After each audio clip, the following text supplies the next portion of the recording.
2 settimane fa la nascita del nuovo gruppo consigliare Patto per Belluno con Sandra Mella e Celeste Balcon che hanno scelto di non rappresentare più la lista Noi con Oscar. Oggi, a pochi mesi dall'adesione a Forza Italia, i consiglieri Francesco Lagrua e Roberto Ferro hanno depositato ufficialmente l'atto costitutivo del gruppo che sostituisce quello indipendente Più Forti Insieme.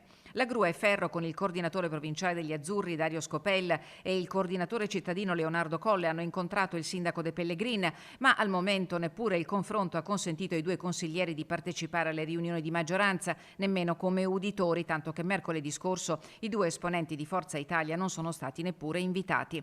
Con la propulsione del partito speriamo che si riescano a risolvere i problemi, afferma il capogruppo degli Azzurri Lagrua. L'altro forzista di spicco che siede in maggioranza, Lorenzo Bortoluzzi, continuerà a rivestire il suo ruolo come capogruppo di Belluno al Centro, conferma il coordinatore provinciale Dario Scopella, che si rallegra per il nuovo step compiuto dopo l'ingresso nel partito di Lagrua e Ferro, ufficializzato a Belluno dal coordinatore regionale Flavio Tosi. Lagrua e Ferro si dicono disponibili al dialogo con il sindaco De Pellegrin, con il giusto rispetto dei ruoli. Il sostegno all'amministrazione di centrodestra, pur dall'esilio, appare scontato. Già, ma fino a quando?